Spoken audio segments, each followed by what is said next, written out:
Shalom Akim, giving no praise, honor, glory to Yahweh Ba'ashem, Yahweh Shah, Ba'ashem Makar double honor to the apostles and elders of great millstone, salutations to sincere Akim out there with the hope for the elect. Alright. In this video right here, man, this lesson is going to be about modest apparel. Okay, you women ought to adorn yourselves in modest apparel. Alright. I'm gonna bring out the first scripture. This is First Timothy chapter 2, verse 9. It says, in like manner also that women adorn themselves in modest apparel. All right, yeah, man. So, a woman, you females, you sisters out there, black women, Latino women, North American women, all right, you Israelite women, you daughters of Israel, you're supposed to adorn yourself in modest apparel. All right, meaning you're supposed to be fully covered up. Okay, all right, humble yourselves. All right, you ain't supposed to be all exposed with your cleavage out and your butt showing. Your thighs and your calves and all of that, exposing all that skin. You ain't supposed to be doing that. Modest apparel, right, would be like how you see those women in the Arab world. You can go as far as wearing the jihad, where they got their faces covered, wear a veil, because you sisters supposed to wear a veil over your face, especially if you're married. All right, you're supposed to be covered from head to toe. That's modest apparel. All right, it says, I'm gonna read it once again. 1 Timothy 2:9, in like manner also that women adorn themselves in modest apparel, with shamefacedness and sobriety, not with braided hair or gold or pearls or costly array. Okay, so like I said, a woman is supposed to be fully garbed. When she walks outside of the house and out there into society, she's supposed to have a garment that covers her whole body.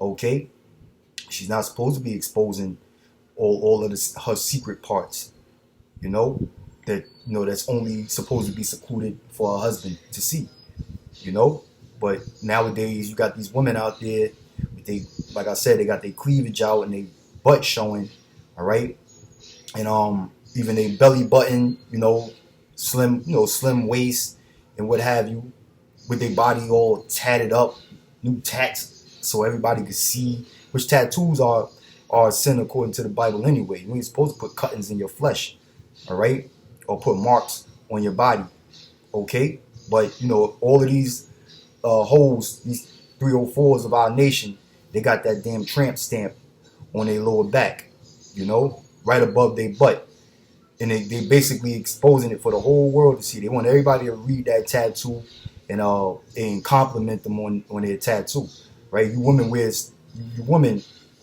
of our nation, they wear this whorish attire so that they can constantly get comments, right, as they walk down the street, walk around in public. That they have 100,000 niggas hawking after them and lusting after them, and they can constantly reject them. Okay, that's what uplifts these women up with pride, man.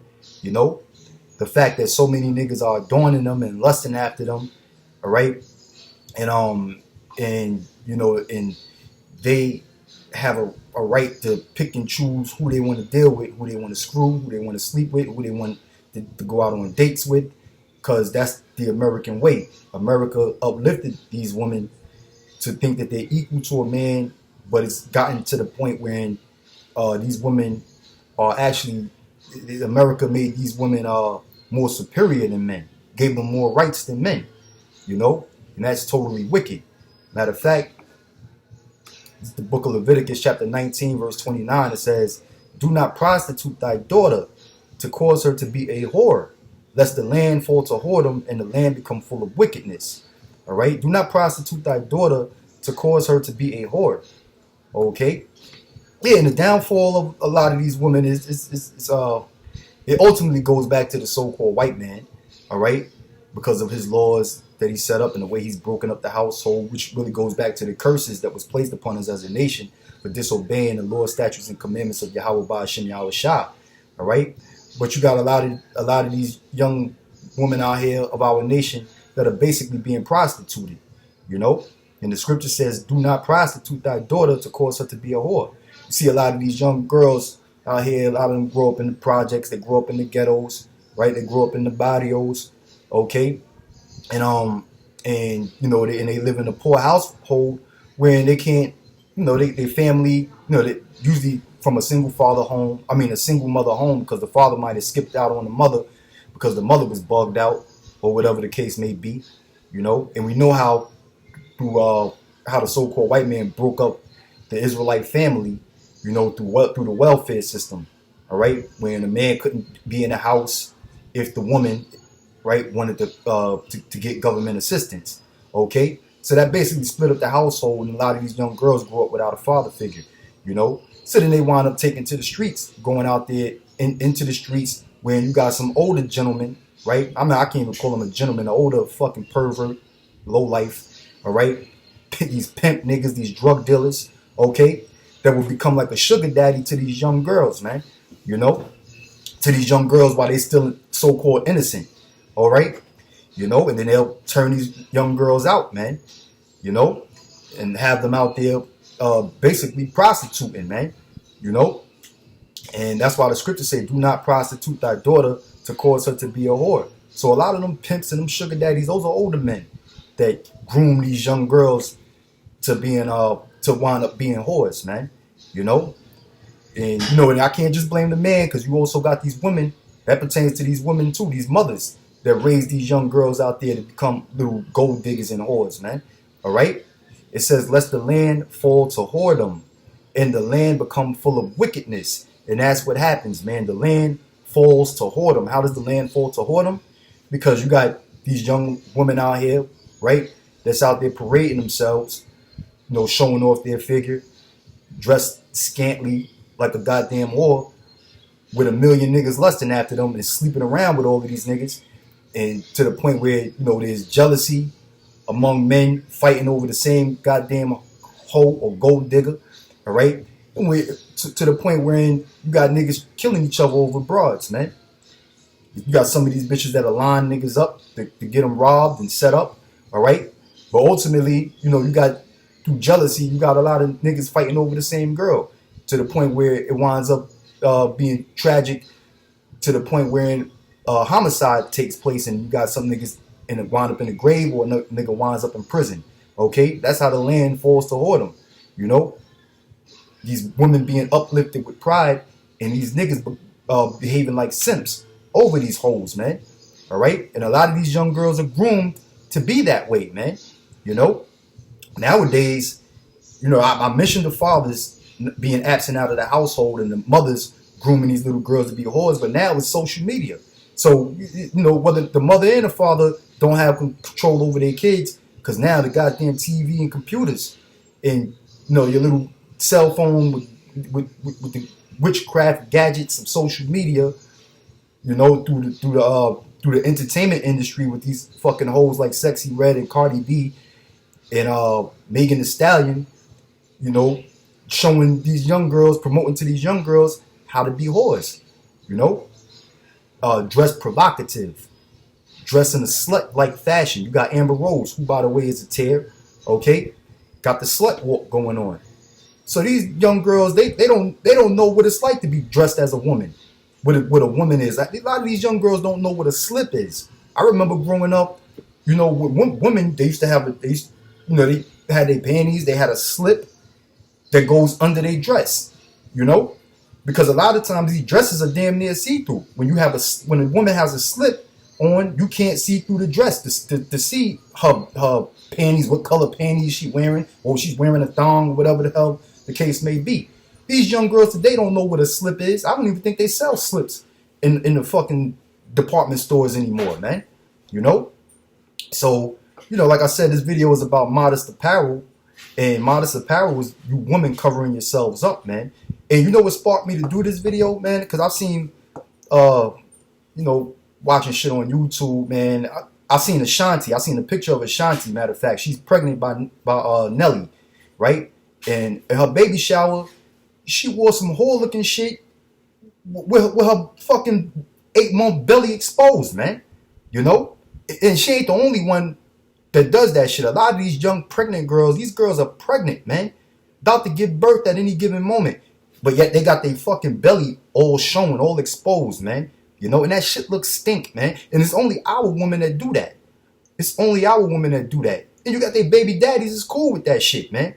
Remember you all you You jakes out there, especially among Judah and the black community, right? So-called black community, always seen that picture, that woman worship picture we used to have the picture, matter of fact, the poster of it on 34th Street with the pregnant woman, right? She's standing up and you got the fucking cock diesel nigga bowed down on one knee, rubbing her belly, right? We all seen that shit, man. But see, that's that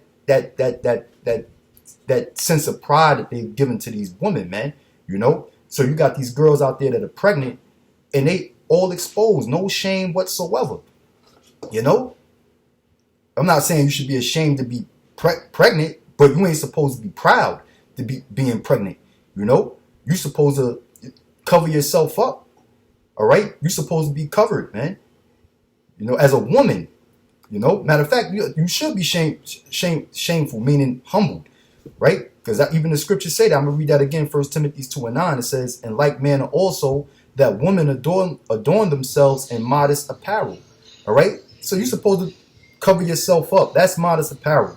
You know, keep your hair covered. Okay?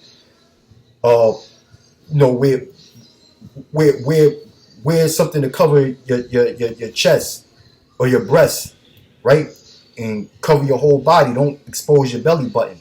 You know, like I said, these pregnant girls out there, showing off the fact that they're pregnant, like Sexy Red, that fucking whore, that disgusting whore, man.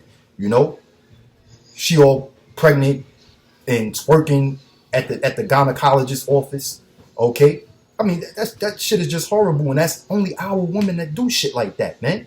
When the white woman is pregnant, she ain't out there showing her fucking belly. When the China woman is pregnant, she ain't showing her belly, man. She ain't got her belly exposed so you can see that fucking line, that goddamn line running down her fucking navel, you know, all the way down to their cooch, right? Only our women do that, man. These black and Hispanic women do that shit because they think it's cool, man. They see Ashanti doing it. They see Sexy Red do it. They see Cardi B doing that shit. So they think that's cool. That's not modest apparel, man. All right? But it says, with shamefacedness. So women are supposed to be humble, have a sense of shameness about them. Shame ain't a bad thing, especially when it pertains to you women. You know? You're supposed to be lowly and humble. Okay? It says, and sobriety. Right? Yeah, sober-minded, man. Not up all fucking high on drugs and drunk and acting all outlandish and talking all, you know, talking all fucking ravenous and outrageous, arguing with your man, you know. You know, that shit is sickening, man. Okay? It says, not with braided hair or gold or pearls or costly array. All right? Braided hair means braids, meaning to have braids, plaits, and stuff like that, you know. You know, you basically supposed to have your hair, you're not supposed to wear braided hair. That's some shit that it goes back to the Hamites. The Egyptians used to do that. You know, we learned that shit from Egypt, basically, you know. And, you know, in Egypt, women were basically worshipped and set up as queens and this, that, and the third, you know. So, you know, to wear the gold, the pearls, and all the costly array and have broidered hair, that shows pride. That puts a vibration of pride on these women, okay? In which our women are supposed to be proud, especially since we're in captivity. You know, you have no reason to be proud, all right? But the so-called white man uplifted you bitches with pride, man, because he set you up to be above your man, all right? This is the book of Amos, chapter 7, verse 17. It says, therefore, thus saith the Lord, thy wife shall be an harlot in the city. Okay, that's why I said it's only our women that do that shit, man. Walk around with their belly out while they pregnant, you know, wearing some coochie cutters, wearing, you know, a goddamn halter top. You got some bitches that don't even wear, they run around topless with just the pasties covering their nipples, man. You know, our women do shit like that, running around like a goddamn whore in the street. The other women of the other nations don't really do that. Even these Americanized hoes in this society don't go as outlandish as you Israelite women when it comes to the way you dress, how inappropriate you dress. All right, you bitches go to work at the workplace dressing inappropriately, man. You know, okay. And then when some drunk horny nigga catch you at night, you know he can't control his lust and bop you upside your head and rape you, and that shit goes all over the fucking news on the mainstream media. We supposed to cry over that, right? we supposed to, shed tears and boo-hoo and mourn over that, man. You know? When a lot of you women bring that shit upon yourselves, you don't realize it, man. You know? Another thing with these bras going out to the gym, working out, dick teasing niggas at the gym, because that's basically what they doing, man. You know? They wear the spandex, biker shorts, with the camel toe showing, and this, that, and the third, and they, jump on the weight machine, they jump on the pull-up bar, they doing the thing with the squats and the shit where they open their legs and thighs, all that to tease men at the gym that's working out. So then, of course, a nigga's gonna try to approach them, and then they get upset and angry. I'm trying to work out. Why are you approaching me? This, that, and the third. I see that shit all over social media. All right, all on the gram. It's all on what's the other one? TikTok. Okay, some black bitch, some goddamn Dominican bitch, flipping on a nigga for trying to holler at him. After you sitting there with all this whorish attire on at the fucking gym, calling yourself trying to work out, when really you just seeking attention and you trying to see how many niggas is gonna lust after you, so you can reject them and shut them down. Okay, that's what makes y'all day. That's why Amos 7:17 it says, "Therefore, thus saith the Lord, thy wife shall be an harlot in the city." All right, yeah, man, that's exactly what's going on. Deuteronomy chapter 22 verse 5 it says, "The woman shall not wear that which pertaineth unto a man." All right, and that's another trendy thing that's going on with our women, man. You got a lot of lesbians and dykes or bull daggers or whatever among our women, and they dress up like men. They dress up like men. Them hoes in the WNBA. These bitches out there boxing. I forgot the chick name. Ronda Rose, whatever the fuck her name is, man. The boxing chick. All right, but they all into these gladiatorial games. Okay, wearing men's apparel. All right, goddamn basketball shorts and a fucking jersey, a basketball jersey. Trying to shoot 3-pointers and making layups and shit. Like, that's cool. That's a sin. That's wicked. All right? And then you hoes to be out there in the street all dyked out, wearing fucking jeans, wearing Timberland boots, wearing white beater t-shirts. Okay? Baseball fitted hats and shit, thinking that y'all men, trying to portray yourselves to be men. That's a wicked, man. That's wicked. The Most High is against that. That's not modest apparel. All right? A woman ain't supposed to be wearing no goddamn pants. Pants has a zipper. What the hell is a woman gonna pull out and use the bathroom with by using a zipper? What purpose would a woman need a zipper for? Okay? But shit like that started in the 60s with the women's right movement, women's lib and all of that kind of shit, man. Going back to Satan, once again, the devil, he promotes that shit. Because when you look at old videos, I've been checking out old videos from the 50s, 40s, and the 30s, man. And every woman during that time period, during those decades, wore dresses. They all wore dresses. They wore long dresses too, for the most part. They came down to their ankles. All right. A lot of them used to wear bonnets because you're supposed to keep your head covered as a woman. All right. Matter of fact, let me get that real quick. This is 1 Corinthians 11:5. But every woman that prayeth or prophesieth with her head uncovered, dishonoreth her head. For that is even all one as if she were shaven. For if the woman be not covered, let her also be shorn, which means shaven. But if it be a shame for a woman to be shorn or shaven, let her be covered. Okay? And we know that it's a shame for a woman to be bald-headed. That's why a lot of you sisters are running around spending thousands of dollars on hair weaves and extensions. All right? Because that's a curse that befell you for disobeying your man and disobeying the Lord. The Lord cursed you black women with baldness. All right? And you woman, when you go out there and dress, you're fucking proud. You don't cover your head. You don't wear a bonnet. You don't wear a handkerchief, bandana, or whatever, or a veil to cover your head. All right, which is supposed to be modest, something to keep you humble, to humble you, woman. But no, you got to get the braids like Ashanti. Go to the beauty salons and get your hair all plaited and braided so everybody could compliment it, and you can feel uplifted with pride. All right, okay. The Most High ain't with that. You gotta humble yourself, man. But you women ain't gonna humble yourself. That's why the majority of you gonna be destroyed for the most part. All right. But I just made this video, just because the spirit hit me, man. After seeing Ashanti like that, with the belly out when she's pregnant, Sexy Red, same thing. Cardi B, same thing. Stink ass little Kim, when she was pregnant, she did the same goddamn thing, man. Fucking belly all exposed. Like that shit is cool. The women of our nation don't dress modestly. They don't know what it is to be a woman, okay? And the Most High is gonna destroy the majority of you for the most part. All right? The way your appearance, your appearance shows a major part of your characteristics. Okay? All right? If you look like a whore, a nigga's gonna approach you like a whore. All right? He might hit you with the proposition. How much? All right? So, I just made that video because the spirit hit me to do it. And hopefully you edified any sisters that see this video. Hopefully you take heed and work on your appearance. All right? So I'm going to say Shalom, Wabarakum to brothers and sisters out there. Abarakazah, see you in the next one. Shalom.